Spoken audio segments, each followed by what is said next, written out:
What's good, gang? I'm back with the homie Nick, Fat Electrician. Man, let me tell y'all something. Why y'all ain't tell me that when my 5-year-old go on summer break, it was going to be hard to sit down and react without interruptions? Look, I'm trying to knock out 2 Fat Electrician videos right now. They're like 14 to 20 minutes each.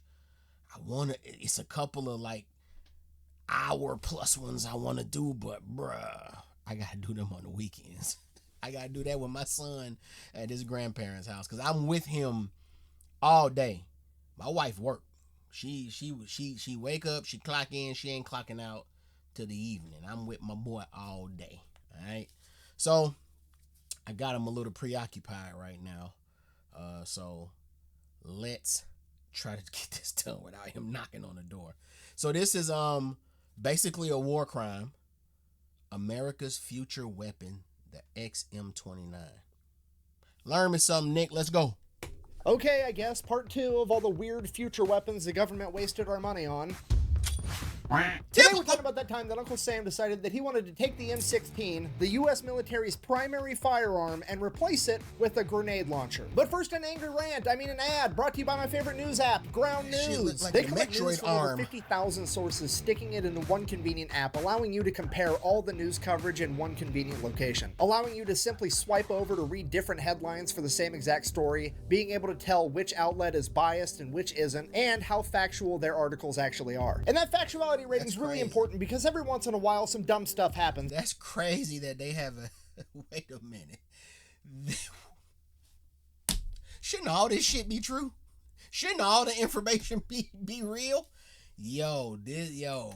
Scary times that we need apps to distinguish real news from fake news from outlets that are trusted.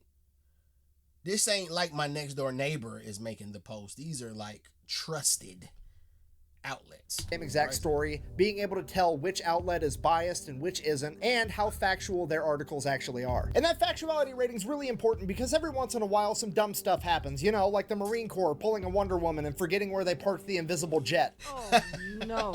What seems to be the trouble, Wonder Woman? He I added left my keys in the jet. He added it to the ad. Batman. Because in times like these, real news and facts always gets drowned out by crazy conspiracy theories like... my uncle back in the day thought about joining the military, and he said that it's probably because the pilot had TikTok installed on his phone and that Chinese malware somehow seeped into the F-35 and took over the F-35, ejected the pilot, and then flew itself to Cuba. Probably not. It was more than likely just some dumb shit, like there was a legitimate malfunction that caused the pilot to eject, and then Lockheed Martin forgot to put a kill switch inside the seat, so the autopilot just kept the plane going for another 80 miles and nobody could track it because it's a stealth fighter. And now, thanks to Ground News, I know that the government is trying to pull the oldest trick in the military handbook of claiming it's a feature and not a fuck up. Okay, look, I'm not trying to say that I'm smart enough to build a stealth fighter. No. All I'm saying is I've got a lawnmower. No, at this point, I'm just reacting to the ad because this has gone beyond ad. Nick has turned this into a lesson.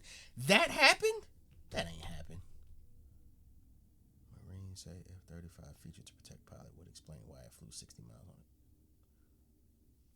And is trying to pull the oldest trick in the military handbook of claiming it's a feature and not a fuck up. Okay, look, I'm not trying to say that I'm smart enough to build a stealth fighter. All I'm saying is I've got a lawnmower in my garage, and whenever I get off the seat while the mower is running, it shuts down. And if I was going to build an $80 million plane, I would probably incorporate something along those lines. But hey, maybe that's the lesson to be learned here. The government should actually be investing in Toro zero-turn radius fighter jets, because this would have never happened, and it would bring a whole new meaning to the phrase mowing down the enemy. And for you should probably be investing in Ground News, and now let's get back to the video. Alright, so Operation Give Everybody a Grenade Launcher is officially known as the OICW program, which stands for Objective Individual Combat Weapon. Why on earth would you call it that? Well, because the weapon they made was the XM-29, aka the Tactical Car Door. That is a 20mm grenade launcher that fires programmable smart grenades on top and a German G36 on the bottom. And when your end goal is to give a weapon that ridiculous to every single grunt in the US military, you kinda have to give it a bland acronym of a nickname, because when Geneva finds out that you're replacing the M16, she's gonna have some questions. And when she wants to know the name and a brief description of this new weapon, it behooves everybody for you to be like, it's objectively speaking, it is a combat weapon, and it's meant for an individual, and we call it the OICW. Because the last thing the brass wants to do is go in there and tell the truth. It's a semi-automatic grenade launcher with an underslung 5.56 rifle. We don't have an official name for it yet, but the boys are calling it the Baloney Mistmaker 5000. Once that happens, it's all downhill from there. Next thing you know, people are asking questions, people are making points, you know, like, hey, exploding bullets have been illegal since 1899. Would you care to explain the difference between an exploding bullet and a really small grenade that gets shot out of a gun? It would be a complete nightmare. So, acronym seems dumb, actually very important. It's basically camouflage at this point. I'm just gonna be honest with you, that tangent was not supposed to be part of the video, and I have no idea how to continue from here. So, I'm just gonna rewind and start over, okay? See you in a second.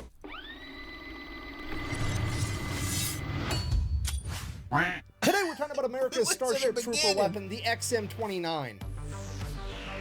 Oh, that's fire. That was fire. Shit. Alright, so picking up where we left off. Last week we covered the ACR program, the Advanced Combat Rifle. If you don't remember, basically the military came out right after Vietnam and said, hey, we want a new weapon to replace the M16. We want it to be twice as accurate as the M16 is. And all the weapons manufacturers took that as, hey, let's build a bunch of space guns to hunt aliens with. There was all kinds of craziness going on. They had guns that were shooting darts, they had guns that had grandfather clocks inside of them, and Colt even made a gun that every time you shot a bad guy, it was worth double XP. And when the smoke settled from all this ridiculous innovation, someone Whoa, hold on, y'all. were shooting darts, they had guns that had grandfather clocks inside of them, and Colt even made a gun that every time you shot a bad guy, it was worth double XP. And when Wait. You shoot the gun and the bullet split in half and you get extra points because you're taking out two? Is that a twofer? Is that a twofer gun, y'all? Am I hearing that right? Let me know. inside of them, and Colt even made a gun that every time you shot a bad guy, it was worth double XP. And when the smoke settled from all this ridiculous innovation, somewhere along the way, the military came to the conclusion of like, oh, instead of trying to rebuild a gun from the ground up, we could just put a scope on the M16 and it'd be way more accurate. And that's the story of how the American military got ACOGs in the M145 combat optic, which is great. The only problem was they spent $300 million to figure out that guns are more accurate when you put scopes on them, and now people want answers. So the government launched an internal investigation against itself, and you're never going to believe what happened. The government determined that the government did nothing wrong. You see, the program didn't fail because of corruption or the government's inability. Wait. I missed the clip. I missed the clip that they inserted for that part because I was looking this way, and when I turned, I could have swore I saw Deadpool. And you're never going to believe what happened. The government determined that the government did nothing wrong. Yep. You see, the program didn't fail because of corruption or the government's inability to point out obvious shit. Clearly, the program failed because the government has done such an incredible job with the M16A2, it simply can't be beat ever. It is the pinnacle of ballistic performance. They have maxed out the skill tree on small arms and bullets. There's nothing else that can be done. We live in a golden age. Everything worth discovering has been discovered. The report then goes on to recommend that if the government still wanted to increase the lethality of its soldiers, the only option they should pursue is an explosive option, i.e., we're all getting grenade launchers. Yes! That's awesome! So they fire up the government contracts, and this time they do actually have a declared winner, and that is HK with their submission, the XM-29. Heckler and Koch. And to be fair, technologically speaking, this thing is actually really impressive. That scope on top isn't just a scope, it's a regular scope, a night vision scope, a thermal scope, a rangefinder, and a ballistic calculator all in one. And using that setup, they're able to pre-program every grenade before they fire it to airburst mode so it blows up at a certain distance away from the gun, not necessarily before it hits something. Alright, so in theory, for example, how this is supposed to work is say there's a bad guy hiding behind a concrete wall, so you whip out the Baloney Mistmaker 5000. You then point the gun at the concrete wall the bad guy's hiding behind, you click this little dot button by the trigger, that tells the laser rangefinder how far away the wall is. Then if you want it to explode a little bit past the wall, you hit the plus a few times. Now the grenade is going to be programmed to explode a little bit past the distance of where that wall is away from you. So then you just fire the grenade right over the top of the wall, and it's going to explode as soon as it passes the wall right on top of the enemy's head. And then if the situation doesn't really call for grenades, it also has an underslung 5.56 rifle that is essentially the HKG-36. And most importantly, on that rifle,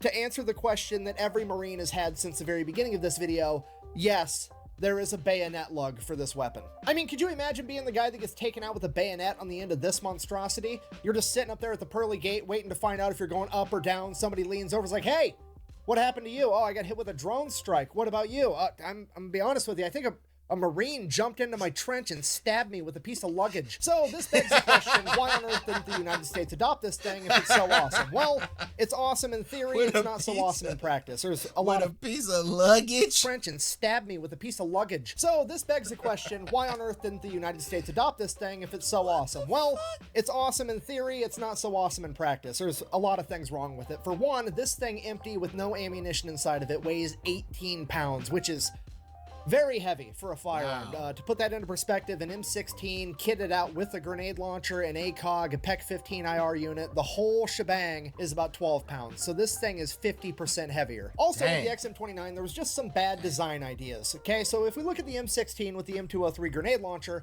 notice how it shoots bullets and it shoots grenades, and there is a trigger for shooting grenades and there is a trigger for shooting bullets. They're separate. Then you look over at the XM-29, there's only one trigger and it shoots both bullets and grenades. And the only differentiator between the two is this little selector switch right here, KE standing for kinetic energy or bullets, and HE standing for high explosive. So, I mean, you can imagine somebody forgetting where their selector switch is, firing a warning shot, and whoops, that was a grenade, not a 5.56 round. Right.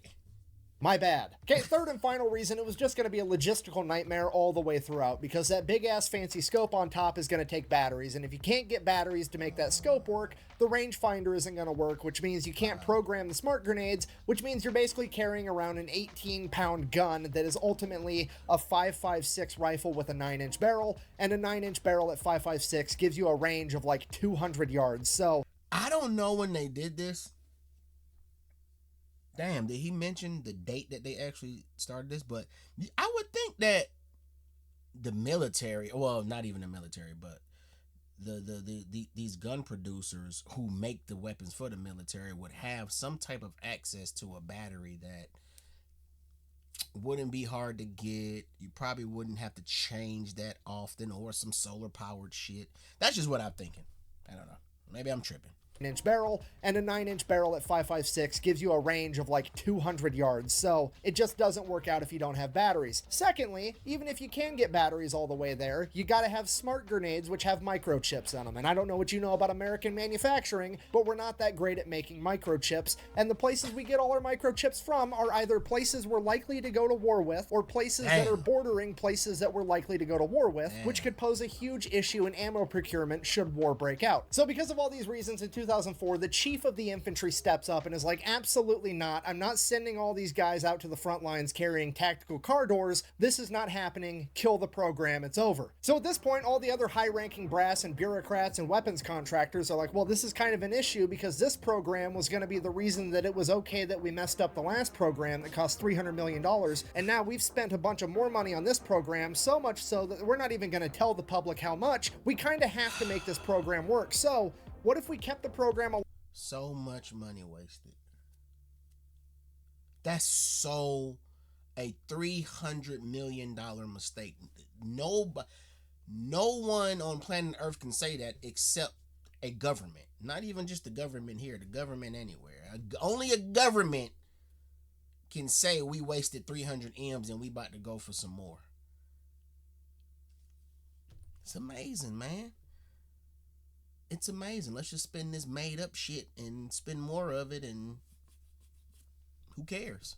Tell the public how much. We kind of have to make this program work. So what if we kept the program alive and we just split this gun into two pieces? We'll have the rifle that's going to replace the M16, and then we'll also have this cool smart grenade launcher. How about that? To which the Pentagon is like, oh my God, what a terrific idea. Yeah, let's go ahead and do that. And I can't prove this part, but the word on the street has always been, at this point in the project, the only feedback the Pentagon gave about the actual rifle portion was, and I quote, make sure it's more Starship Troopers-like. And this is where the XM-8 comes from.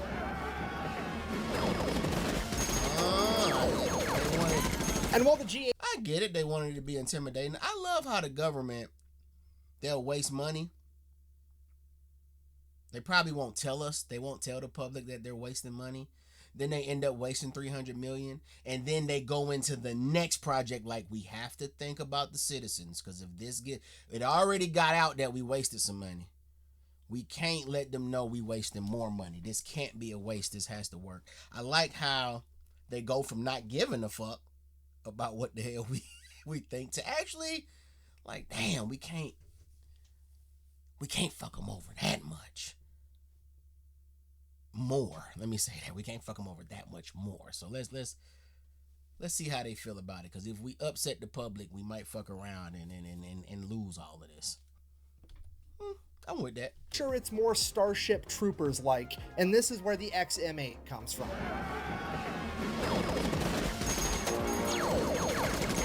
And while the G8 does look really cool and super futuristic, ultimately it was just the German service rifle, the G36, that HK took and wrapped inside of a plastic body kit to make it look cooler, and then tried to sell it to the American government. And their big selling point was going to be that the new XM8 was going to be modular, meaning that you could take different barrel lengths and stick them on the same gun, making it so it was better at different types of combat. If you were going to be doing a bunch of close quarters combat, you could have a little short barrel, and if you were going to be doing further out combat, you could have a longer barrel for improved accuracy, which honestly is a terrific idea. The only problem is the AR platform, the M16, the M4, it can already do that. So just to be clear, it doesn't do anything new that the M16 isn't already doing, and it shoots the exact same bullet, so there's pretty much no reason whatsoever to waste the money in switching rifles to a rifle that's basically the same. But there's money and reputations on the line, so they're going to keep trying to make it happen anyways. They end up ordering a bunch of prototypes, have it tested by the military, and everybody finds out pretty much immediately, oh hey, when you shoot a bunch of bullets through this plastic gun, it gets hot, and then the plastic starts melting off the gun.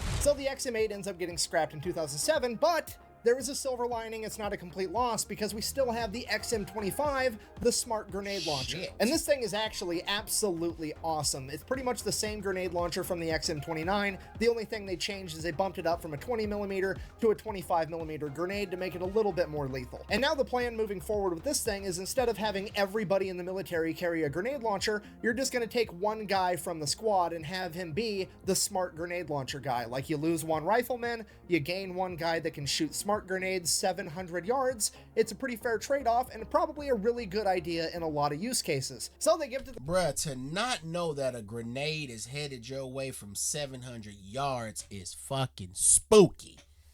You telling me 7 Tom Brady's away, there's someone with a weapon that's gonna shoot at me and is going to explode me into fragments.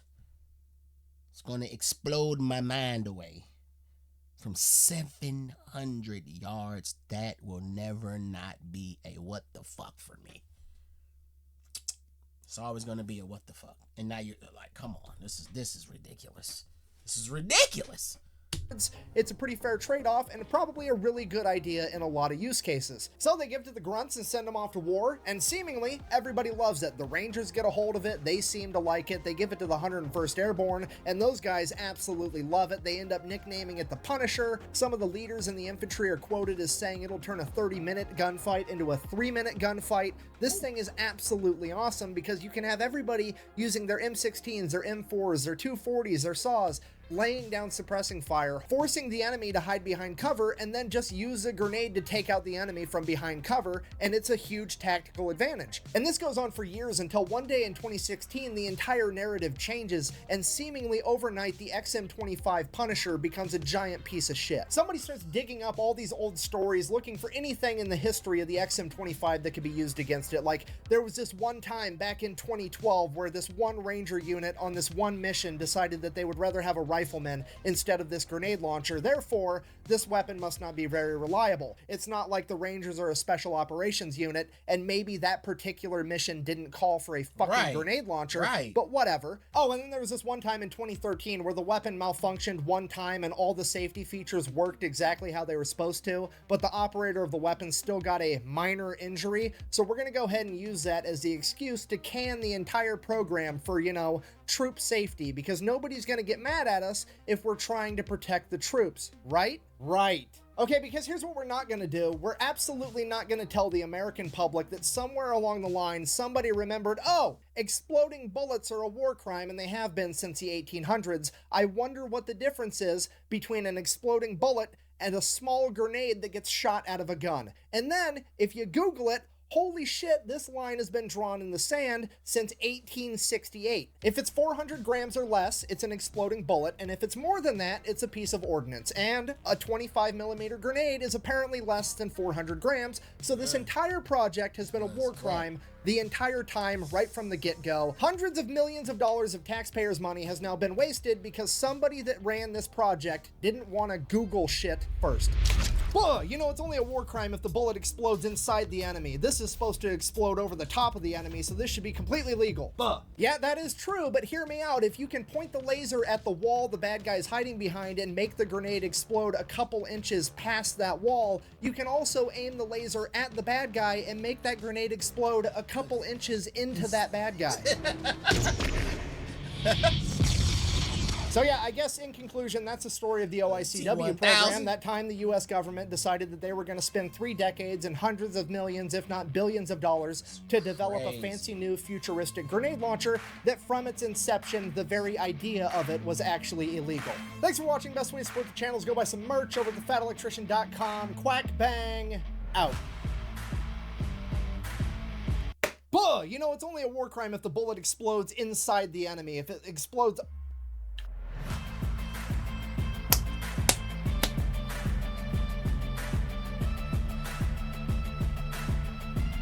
So, it was just one big waste. And it got out to us, to the public. And guess what? We don't care. We so programmed to not care about shit like that. We don't care. We just complain about it. We just get reactors to react about it, and I complain, and you guys get mad because I'm complaining about our government. It's just like, shit, I don't know what to do, guys. That sounded like a big waste of money. Huge waste of money. When what they already had was working just fine. I get it, man. You just want to upgrade a little bit. I get it. I get it. I get it. Big waste, though. But I guess that's just an ongoing thing with the government. I see. Because, you know, before I got into all of this, I would hear about money being wasted, like on the news. They might mention it, but it'd be like, it's not like this. Like, I'm hearing a lot of money that's being poured into things that's I guess the term is wasteful. Is it wasteful, y'all? Because had all of this worked, it wouldn't be a waste, right? But the fact that the person designing knows the war crime laws and still creates something that's a war crime, that's where the wasteful part comes in. Because what if the grenades did weigh more than whatever he said, 40 or whatever? Then okay, then it would have made sense and everything would be good. But it didn't. And I feel like it should have been caught prior to. And that's why I label it a waste. With that being said, like, comment, share, subscribe.